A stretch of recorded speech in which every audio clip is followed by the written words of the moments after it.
मधुपुर गांव में कैलाश नाम का एक गरीब किसान था, जो कि समय के साथ ना देने की वजह से उसकी फसल हमेशा बर्बाद हो जाती थी। वो परेशान होकर अपने घर लौट रहा था। तभी एक बूढ़ी औरत उसे देखकर जोर जोर से हंसने लगती है।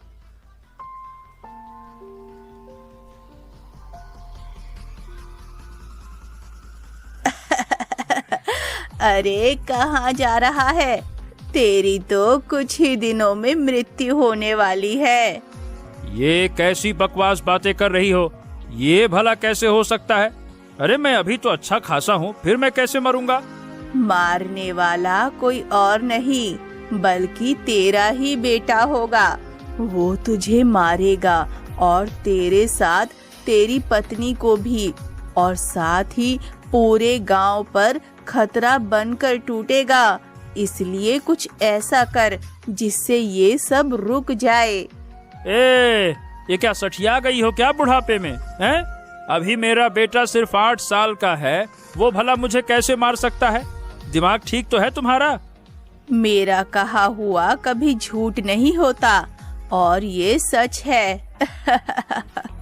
वो बूढ़ी औरत वहाँ से चली जाती है और कैलाश भी परेशान होकर जाने लगता है।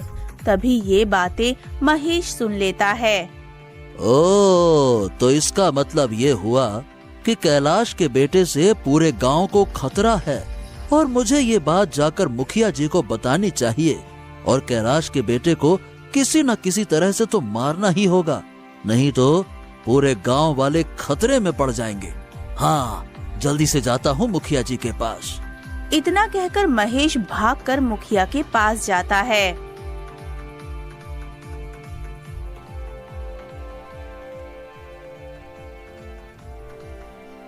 मुखिया जी, अरे अरे अरे मुखिया जी, गजब हो गया, गजब। अरे क्या क्या हो गया? सांस तो ले ले, इतना हाफ क्यों रहा है? पहले शांत हो जा, फिर जो बात कहने आया है वो कहना। सांस ले, लंबी लंबी सांस ले। हाँ, अब सुनिए मुखिया जी, कैलाश का जो बेटा है ना, उसकी वजह से हमारे गांव में कहर बरपेगा।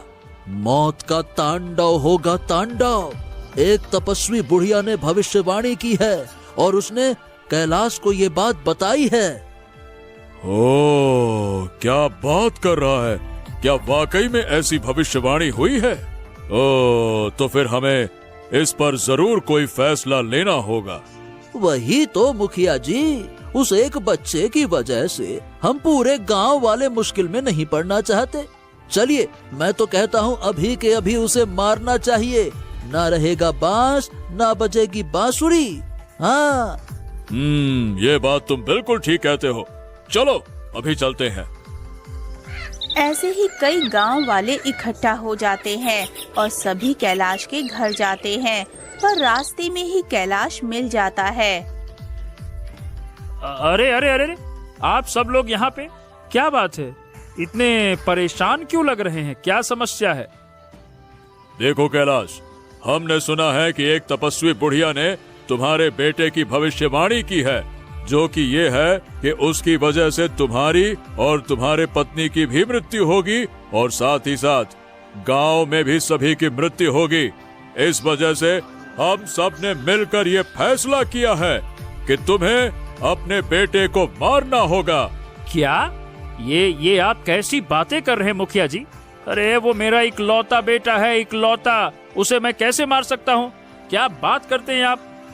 हाँ तो ठीक है, अगर तुम्हें अपने बेटे को मारने में दिक्कत है तो हम सब मिलकर तुम्हारे बेटे को मार देंगे। हमें कोई दिक्कत नहीं है और हम तुम्हारे घर और जमीन पर कब्जा कर लेंगे और तुम्हें गांव से निकाल देंगे। क्या? अरे नहीं नहीं नहीं नहीं नहीं नहीं, ऐसा मत कहिए, ऐसा मत कहिए मुखिया जी। वो मेरी एकमात्र उम्मीद है। अगर आप सब उसे भी ले लेंगे तो हम तो जीते जी मर जाएंगे। हमारा घर परिवार सब कुछ तबाह हो जाएगा, सब नष्ट हो जाएगा। ये फालतू के रोने गाने से कुछ नहीं होगा। जल्दी से फैसला लो, या तो बेटे की कुर्बानी से पूरे गांव का भला होगा या तुम्हारे पूरे परिवार को हम लोग मिलकर मारेंगे। हाँ, मुखिया जी बिल्कुल ठीक कह रहे हैं। हम सब तुम्हारे बेटे की वजह से खतरे में क्यों पड़े भाई? क्यों गांव वालों? हाँ हाँ हाँ हाँ, हाँ। और नहीं तो क्या, हम खतरे में नहीं पड़ना चाहते। और सुनो, हमारा दिल बड़ा है, इसीलिए हम तुम्हें एक दिन का वक्त देते हैं। एक दिन के अंदर तुमने अपने बेटे को खत्म नहीं किया तो इसकी भारी कीमत तुम्हें चुकानी पड़ेगी। याद रखना, ये बात याद रखना। सभी वहाँ से चले जाते हैं और कैलाश परेशान होकर घर पहुँचता है। अरे राम राम राम, अब मैं करूं तो करूं क्या? ये तो बहुत बड़ा संकट बन गया। अगर मैं अपने बेटे को नहीं मारता तो हमारी जमीन और घर सब चले जाएंगे और ऊपर से गांव वाले सब खतरे में पड़ जाएंगे। ये मैं कहाँ फंस गया? अब मैं क्या करूं, कैसे करूं, समझ नहीं आ रहा।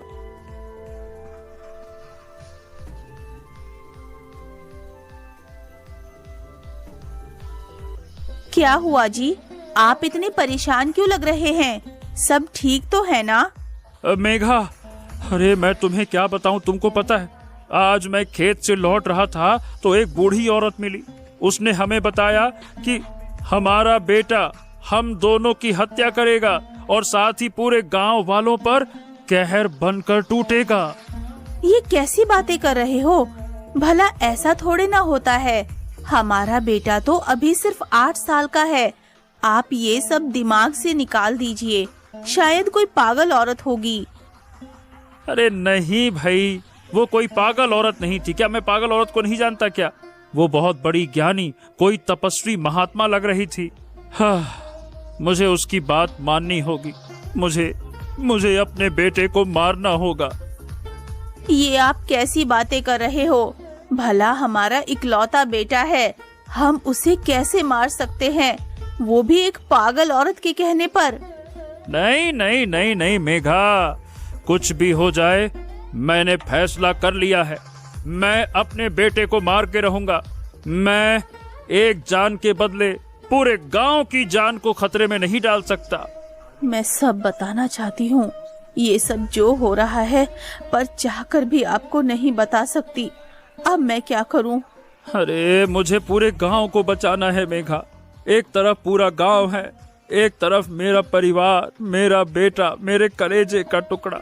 हे भगवान, हे भगवान, ये कैसी दुविधा में डाल दी है भगवान। एक तरफ है मेरा बेटा और एक तरफ है गांव वाले। मैं क्या करूं, किसकी सुनूं, कहां जाऊं, क्या करूं? नहीं जी, ऐसा मत करिए। मैं अपने बेटे के बिना टूट जाऊंगी। मैं उसे बहुत प्यार करती हूँ और इसके बिना नहीं रह सकती। ऐसा मत कीजिए। तुम हिम्मत रखो भाग्यवान, हमारा बेटा। सोचो एक बेटा मरेगा तो ये उसकी मौत नहीं होगी बल्कि बलिदान होगा। उसके बलिदान से हमारा पूरा गांव सुरक्षित होगा। मैं अपने बेटे की हत्या करके चैन से तो नहीं जी पाऊंगा, पर क्या करूं, मुझे ये करना ही पड़ेगा मेघा, करना ही पड़ेगा।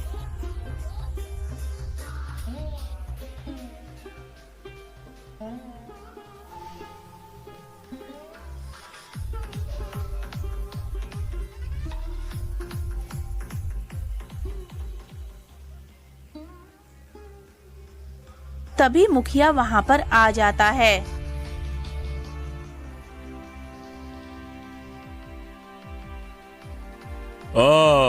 तो कैलाश, आखिरकार तुमने क्या फैसला किया?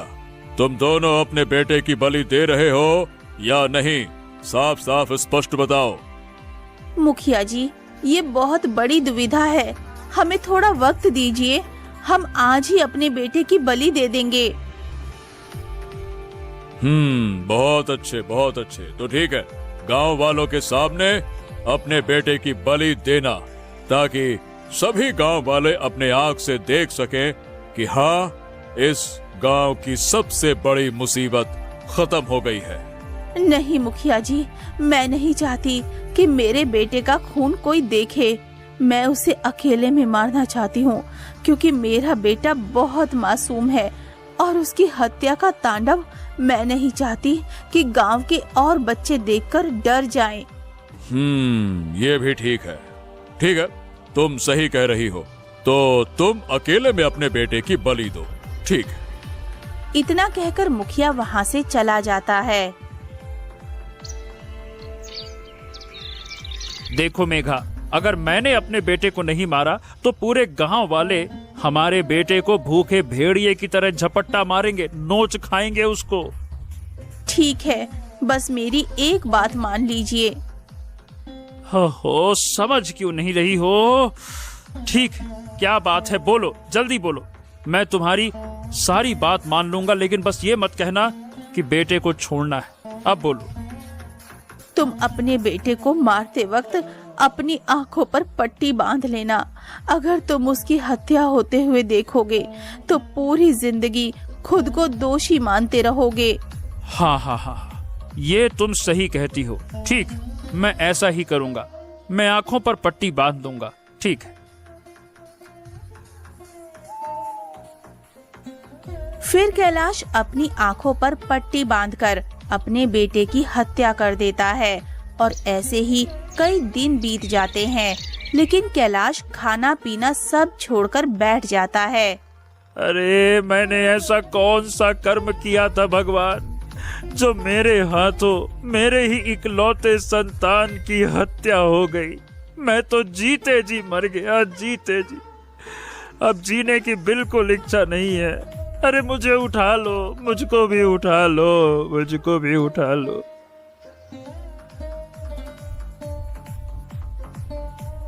ये आप क्या कर रहे हैं? आप ऐसे खाना पीना छोड़ेंगे तो तबीयत खराब हो जाएगी। मेरी बात मानिए, कुछ खा लीजिए। आप कई दिनों से कुछ भी नहीं खा रहे हैं। नहीं भाग्यवान, मुझे खाना खाने की कोई इच्छा नहीं है। मैं तो बस अपने बेटे के पास जाना चाहता हूँ। मैं एक पापी हूँ, पापी। अपने बेटे को मार कर कैसे खाना खा सकता हूँ? नहीं नहीं नहीं नहीं, मुझसे नहीं होगा।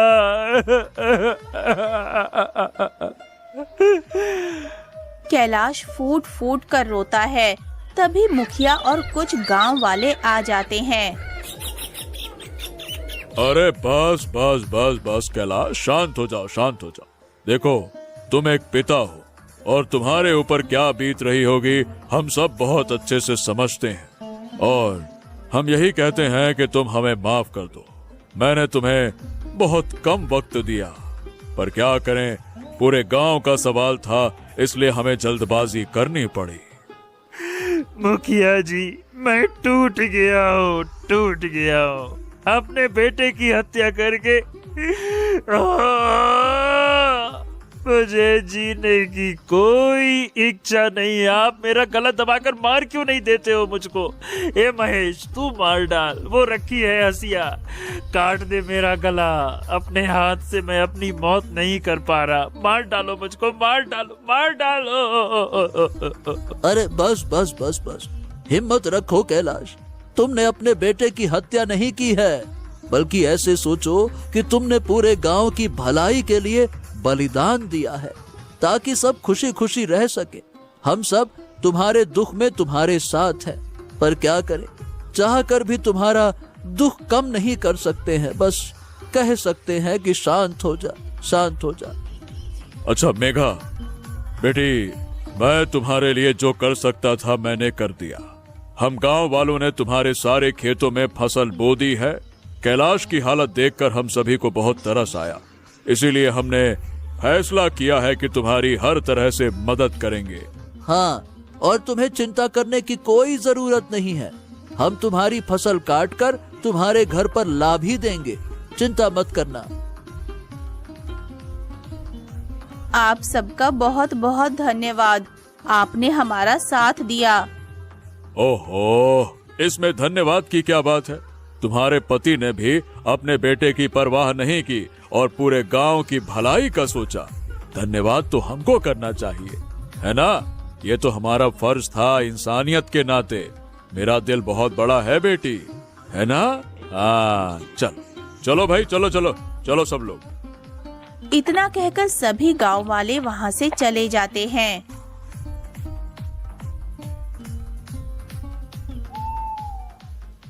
वक्त आ गया है, मुझे अब उससे मिलना ही होगा।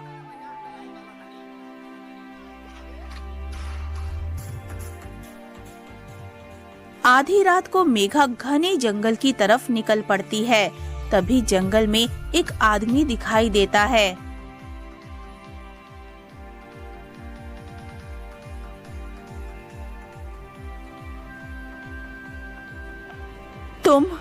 तुमने ये क्यों किया मदन?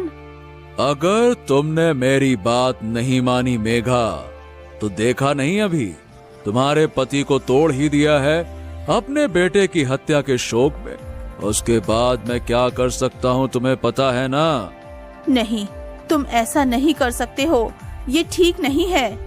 हाँ, मेरे कहने पर तेरे पति के हाथों से तुम्हारे बेटे की हत्या करवा दी, तो समझ लो कि मैं और क्या क्या कर सकता हूँ।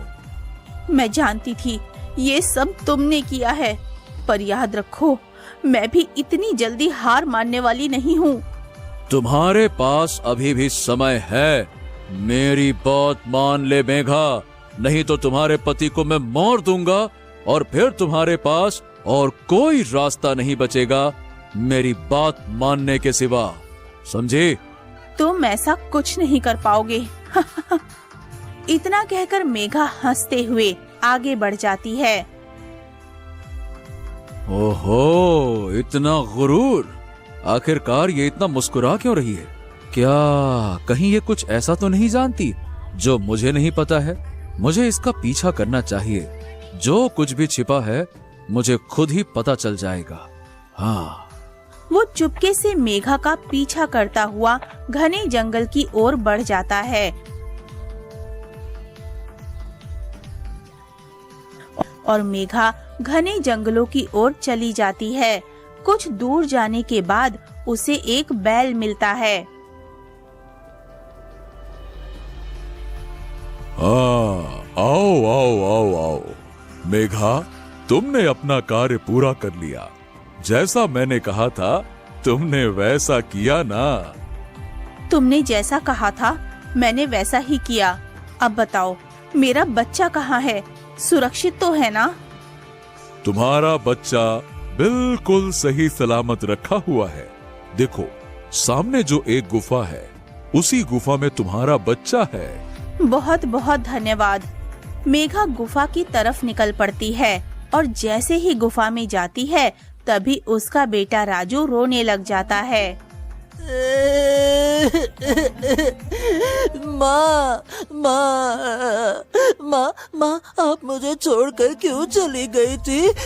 हाँ हाँ, बताओ ना, मैं आपको बहुत याद कर रहा था, मैं हर पल रो रहा था।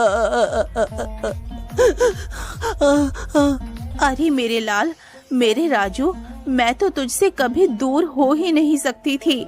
हालात ने मुझे मजबूर कर दिया था, पर देख तेरी माँ तुझे लेने आ गई है। माँ, मुझे बहुत डर लगता था। मैं सोचता था कि आप मुझे कभी वापस लेने नहीं आओगे, और मुझे इस गुफा में बहुत डर भी लगता था। मुझे पिताजी की बहुत याद आती है। माँ, मुझे ले चलो ना पिताजी के पास, मुझे उससे मिलना है।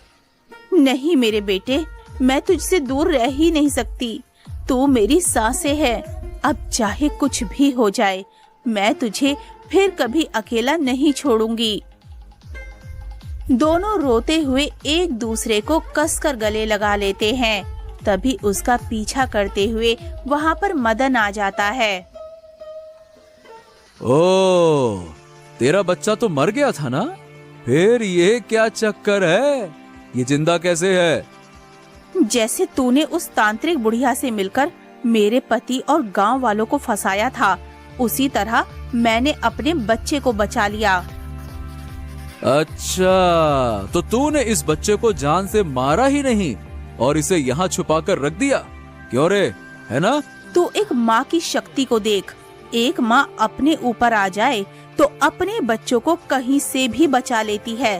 फिर तू तो एक धोखेबाज है। तेरी वजह से मैं अपने बच्चे की बलि कैसे चढ़ने देती? ये कौन है माँ? और ये इस तरह से बातें क्यों कर रहा है? कौन हो तुम? चले जाओ यहाँ से, समझे? कुछ नहीं बेटा, बस ये एक गंदे किस्म का आदमी है जिसके बारे में ना ही जानो तो ही बेहतर रहेगा। मैं तेरी अकल अब ठिकाने लगाता हूँ। मैं जाकर गांव वालों को तुम्हारी सारी सच्चाई बता दूंगा, जिससे कि वो खुद ही तुम्हें, तुम्हारे बेटे और तुम्हारे पति को मार देंगे। अब तू देख मैं क्या करता हूँ। बड़ी आई चालबाज। तू ऐसा कभी नहीं कर पाएगा। मैं ऐसा ही करूंगा। तू मुझे कभी नहीं रोक पाएगी। अब देख तेरा असली चेहरा कैसे सबके सामने आता है। रुक जा तू अब है। इतना कहकर मदन वहाँ से भागकर गांव की तरफ चला जाता है। माँ, वो तो गांव की तरफ जा रहा है। अब क्या होगा हमारे साथ? कहीं सच में गांव वाले मुझे मार तो नहीं देंगे ना माँ? नहीं माँ, मैं अभी नहीं मरना चाहता। मैं आपके साथ और पिताजी के साथ रहना चाहता हूँ, आपके साथ खेलना चाहता हूँ। नहीं मरना मुझे माँ, नहीं मरना। कुछ नहीं होगा बेटा, मैं हूँ ना, तुम्हें कुछ नहीं होने दूंगी। तभी वहाँ पर बैल आ जाता है। सुनो, वो जाकर अब गांव वालों को तुम्हारी सच्चाई बता देगा, जिससे कि गांव वाले गुस्से में आग बबूला हो जाएंगे और तुम्हारे बेटे को जान से मार सकते हैं। अब मैं क्या करूं? अब मैं गांव वालों का गुस्सा कैसे शांत करूंगी? वो लोग तो मदन की बात सुनकर मेरे बेटे के साथ पता नहीं क्या करेंगे। तुम ही मुझे कोई रास्ता बताओ ताकि मैं अपने बेटे को बचा सकूं। सुनो, मैं तुम्हें एक फूल के बारे में बताता हूँ। वो एक ऐसा फूल है जिसकी खुशबू से गांव वाले तुम पर गुस्सा नहीं करेंगे और तुम्हारी बातें आराम से सुनेंगे। ठीक है, पर वो फूल कहाँ होगा?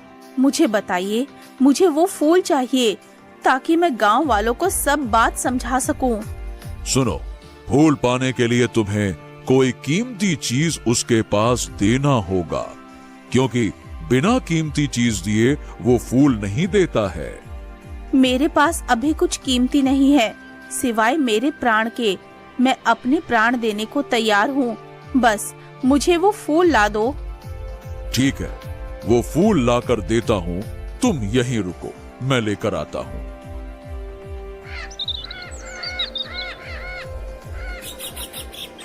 माँ, ये बैल किस फूल के बारे में बात कर रहा था? आखिर ऐसा कौन सा फूल है? बेटा, उसी फूल की मदद से मैं उस मक्कार मदन की सच्चाई सबके सामने ला सकती हूँ। ओह, फिर तो ये बहुत अच्छी बात है माँ। फिर थोड़ी ही देर में वो बैल फूल लेकर आ जाता है। तुम्हें ये फूल कहाँ से मिला है? तुमने क्या बलिदान किया है? तुमने ही तो कहा था कि कोई कीमती चीज लेने के बाद ही ये फूल मिलता है। बताओ, तुमने ऐसा मेरे लिए क्या कुर्बान किया? तुम उसकी फिक्र मत करो, मैंने क्या बलिदान किया है, समय आने पर तुम्हें सब पता चल जाएगा। अभी बस अपने बेटे और अपने पति को बचाने पर ध्यान दो। जाओ। बहुत बहुत धन्यवाद, तुम मेरी बहुत मदद कर रहे हो। तुमने भी तो मेरी बहुत मदद की है ना, ये तो मेरा फर्ज है। जाओ जाओ जाओ जाओ जाओ जाओ। अब मुझे जाना चाहिए।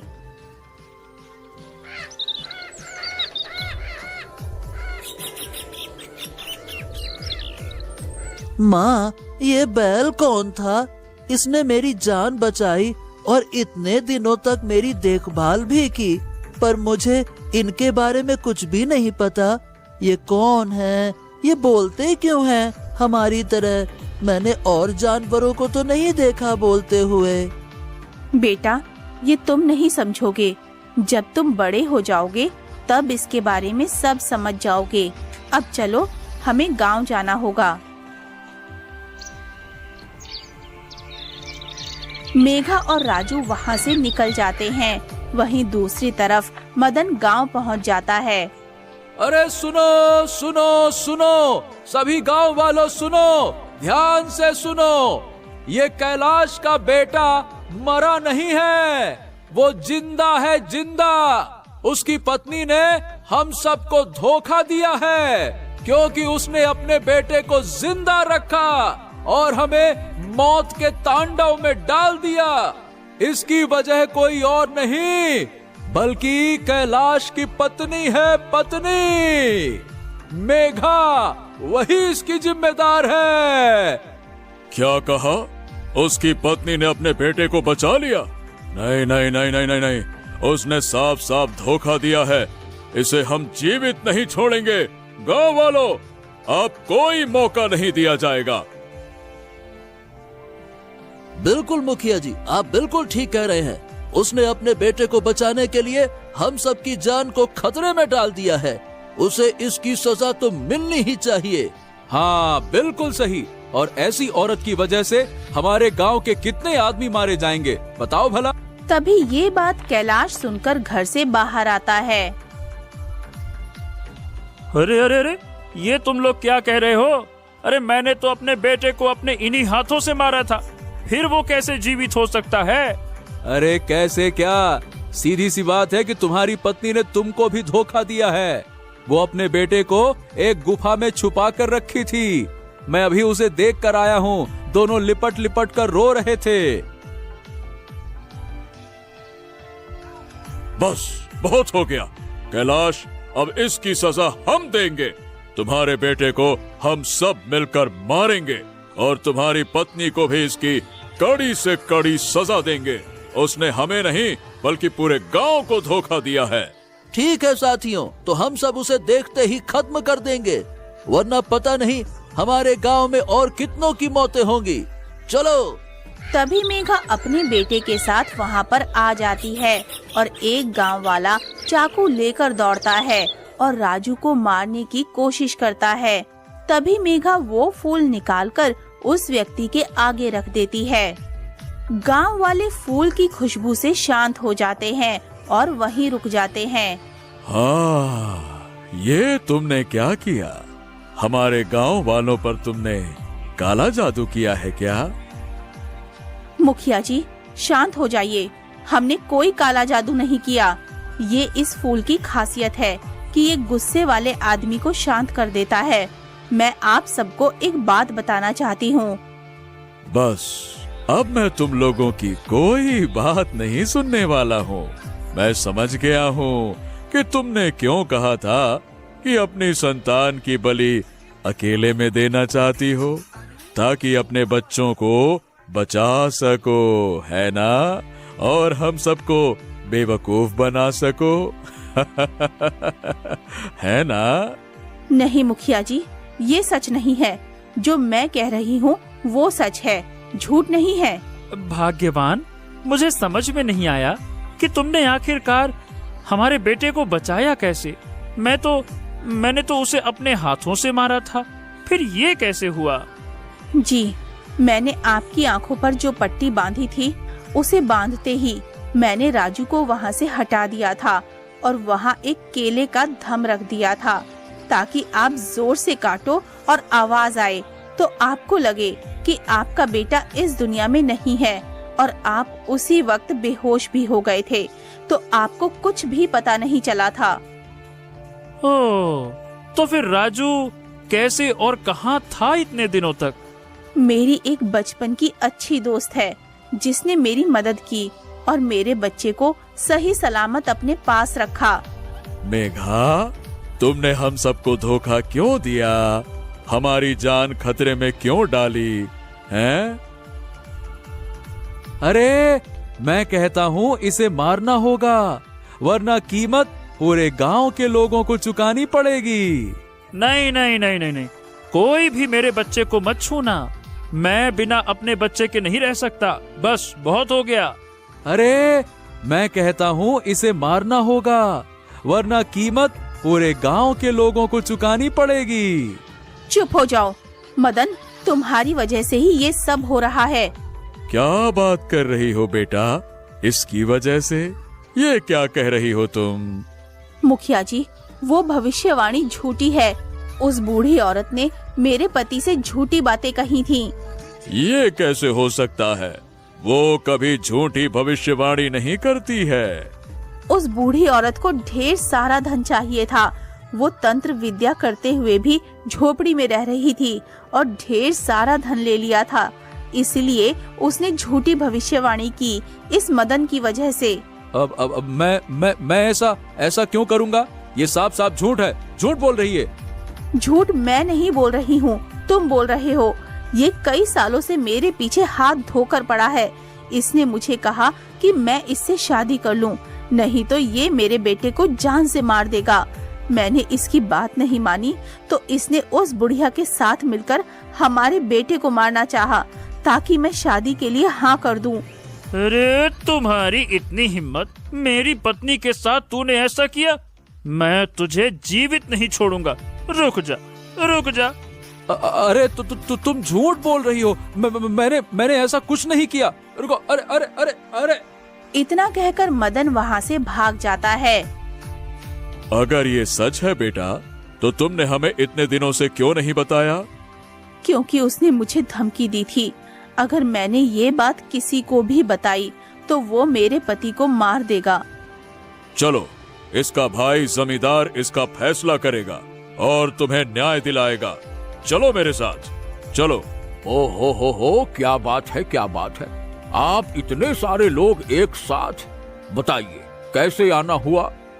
जमींदार, आपके भाई मदन ने मेघा के साथ बिल्कुल भी ठीक नहीं किया। हैं? ऐसा क्यों कह रहे हैं?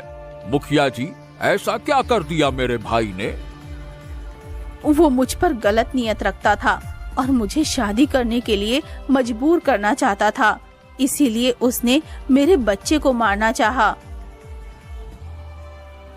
सच है, ऐसा ही किया है उसने, मेरी पत्नी और मेरे बच्चे के साथ। मैं तो जीते जी मर गया था, मेरा कलेजा फट गया था। लेकिन अब मेरी पत्नी की वजह से जीने की एक वजह तो मिली है मुझे। मेरे बेटे के लिए मैं टूट चुका था, लेकिन ये सब तुम्हारे भाई की चाल थी, ये मुझे नहीं पता था। उसे घर से चुपचाप बाहर निकालो, नहीं तो हम लोग घर में घुसकर उसकी जान ले लेंगे। निकालो बाहर उसको। हाँ, कैलाश बिल्कुल ठीक कह रहा है। जल्दी से अपने भाई को घर से बाहर निकालो, बुलाओ उसे। ठीक है। सब लोग शांत हो जाओ, शांत। मैं उसे घर के अंदर से लेकर आता हूँ। रुको। हे मदन, ये बाहर सब लोग भीड़ क्यों लगाए खड़े हैं?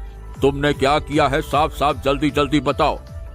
जी, आप तो हर वक्त मेरे देवर के पीछे रहते हैं।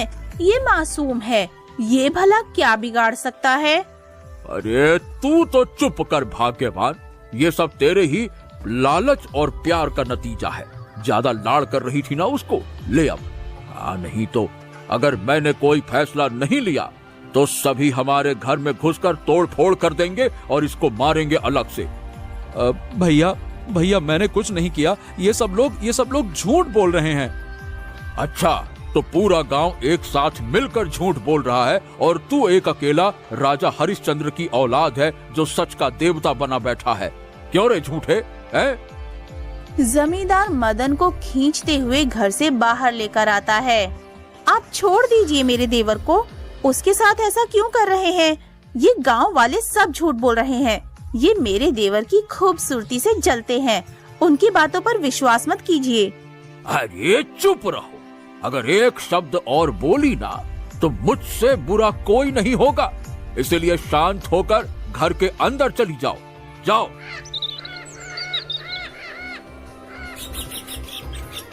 अरे तू रुक जा, मैं तुझे अभी जीवित नहीं छोड़ूंगा। अरे तेरी हिम्मत कैसे हुई मेरे परिवार के साथ ऐसा करने की? तेरी तो रुक जा। अरे बस। ठीक है। रुको, शांत। मैं अपने भाई को गांव और घर दोनों से निकालता हूँ, ये मेरा फैसला है। क्या? ये आप क्या कर रहे हैं भैया? मैं कहाँ जाऊंगा? मैं तो किसी को जानता भी नहीं हूँ। मुझे माफ कर दो, मुझसे गलती हो गई। अब से मैं कभी ऐसा नहीं करूँगा। माफ कर दो भैया, माफ कर दो। शांत हो जा। तुझे ये सब कुछ, ये पूरा का पूरा कांड करने से पहले सोचना चाहिए था। अब गांव में ऐसी हरकतें मत करना। चुपचाप यहाँ से निकल जा। हमें तुझसे कोई मतलब नहीं, न हम तुझे जानते न तू हमें जान। बस जा यहाँ से। मदन वहाँ से चला जाता है।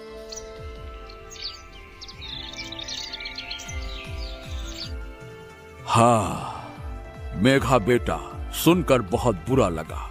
मेरे भाई की वजह से तुम्हें इतना अपमान और कष्ट सहना पड़ा। अब ऐसा कभी नहीं होगा। मैं स्वयं हाथ जोड़कर माफी मांगता हूँ। माफ कर दो अब। हाँ, मान गए मेघा, मान गए। तुम्हारी चालाकी से तुमने अपने बेटे को बचाया और इस नालायक को सजा दिलवाई।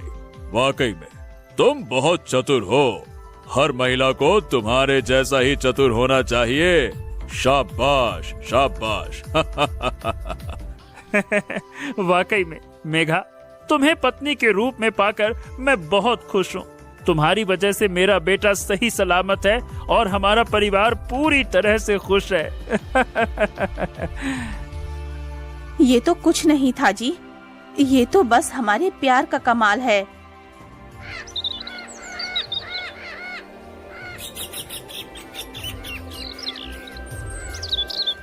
माँ, पिताजी, आप लोग कहाँ गए थे?